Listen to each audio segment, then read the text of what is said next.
বাংলাদেশে যতগুলো সুন্দর জমিদার বাড়ি আছে তার মধ্যে অন্যতম হলো এই মহেরা জমিদার বাড়ি।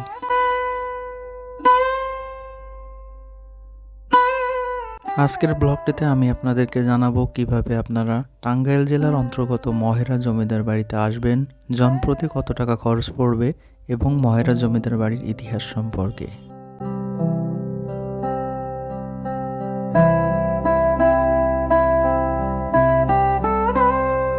আমার আজকের যাত্রা শুরু জাহাঙ্গীরনগর বিশ্ববিদ্যালয় সাভার ঢাকা থেকে।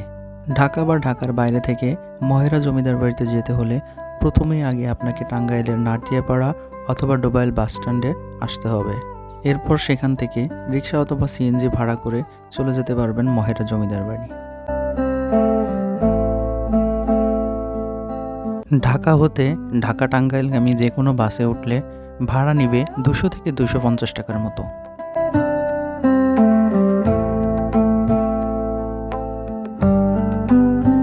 আপনারা চাইলে ভেঙে ভেঙে যেতে পারেন, সেক্ষেত্রে আপনাদের ভাড়াটা কম লাগবে।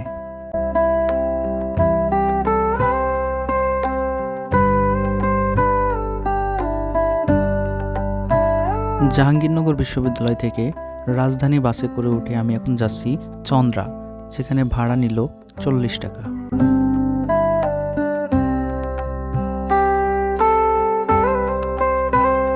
চন্দ্রা নামার পরে এখানে দেখতে পাবেন যে ফ্লাইওভার, এই ফ্লাইওভারের নিচেই ঢাকা টাঙ্গাইলগামী অনেক বাস যায়। যে কোনো একটি বাসে উঠে চলে যেতে পারবেন আপনারা টাঙ্গাইলের নাটিয়াপাড়া বাস স্ট্যান্ডে।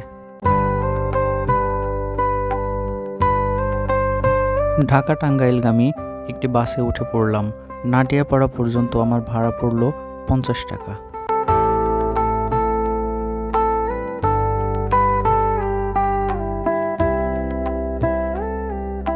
বাসে করে টাঙ্গাইলের নাটিয়াপাড়া যেতে আমার সময় লাগলো মাত্র 1 ঘন্টা। এরপর নাটিয়াপাড়া থেকে মহেরা জমিদার বাড়ির উদ্দেশ্যে ছেড়ে যাওয়া একটি রিকশাতে উঠে পড়লাম। ভাড়া পড়ল জনপ্রতি 20 টাকা। 10 থেকে 15 মিনিট পরেই আমি পৌঁছে গেলাম মহেরা জমিদার বাড়ি। ভেতরে ঢুকতে এখন আমাকে টিকিট কাটতে হবে। এখানে জনপ্রতি টিকিটের মূল্য 100 টাকা। তবে যাদের বয়স 5 বছরের নিচে তাদের কোনো টিকিট লাগবে না। 100 টাকা দিয়ে টিকিট কেটে আমি মহেরা জমিদার বাড়ির ভিতরে ঢুকে পড়লাম। ভেতরে ঢোকার পরেই প্রথমেই আপনারা হাতের বামে দেখতে পাবেন বড় একটি পুকুর, যেটার নাম বিশাখা সাগর।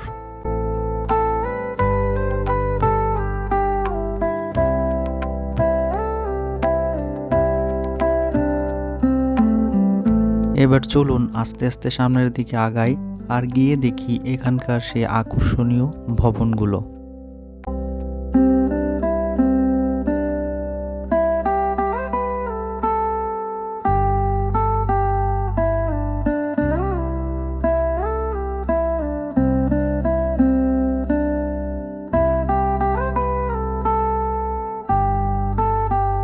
এই হলো সেই আকর্ষণীয় মহেরা জমিদার বাড়ি।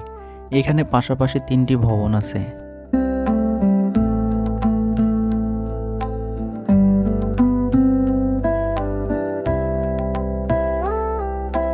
কাছে গিয়ে দেখলাম ভবনগুলো এতটাই সুন্দর যে কিছুতেই চোখ ফেরাতে পারছিলাম না।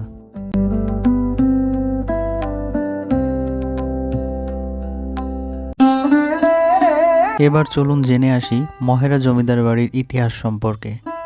মহেরা জমিদার বাড়ি হচ্ছে বাংলাদেশের টাঙ্গাইল জেলার মির্জাপুরে অবস্থিত কয়েকটি ঐতিহাসিক স্থাপনার মধ্যে একটি। 1890 সাল নাগাদ কলকাতার কালীচরণ সাহা ও আনন্দ সাহা এই এলাকায় আসেন ও তাদের জমিদারি প্রতিষ্ঠা করেন। 1890 দশকের পূর্বে স্পেনের কর্ডোবা নগরীর আদলে বাড়িটি প্রতিষ্ঠিত হয়েছিল। স্বাধীনতা যুদ্ধে পাক বাহিনী মহেরা জমিদার বাড়িতে হামলা করে এবং জমিদার বাড়ির কুলবধূ সহ 5 জন গ্রামবাসীকে নির্মমভাবে গুলি করে হত্যা করে 1971 সালে। পরবর্তীতে তারা লৌহজং নদীর নৌপথে এই দেশ ত্যাগ করেন। এখানেই তখন মুক্তিবাহিনীর ক্যাম্প স্থাপন করা হয়েছিল। এই জমিদার বাড়িটি পুলিশ ট্রেনিং স্কুল হিসেবে প্রতিষ্ঠার উদ্যোগ গ্রহণ করা হয় 1972 সালে এবং পুলিশ ট্রেনিং স্কুলকে পুলিশ ট্রেনিং সেন্টারে উন্নীত করা হয় 1990 সালে।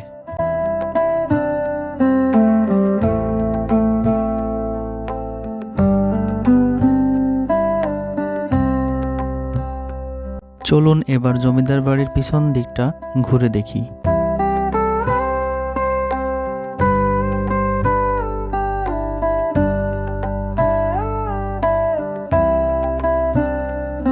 জমিদার বাড়িটির পেছনে আসার পরে হাতের ডানে দেখতে পাবেন বেশ কয়েকটি হরিণ সহ বেশ কয়েকটি পোষা পাখি।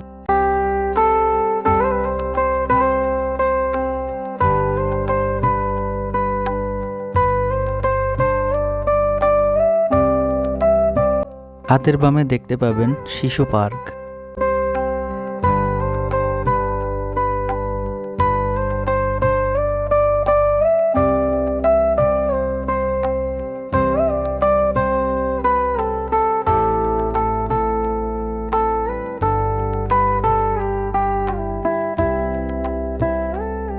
এই রাস্তা দিয়ে সামনের দিকে আগালেই দেখতে পাবেন পাঁচটা পুকুর। এই পুকুরেই দেখতে পাবেন বিভিন্ন রকমের কালারফুল মাছ।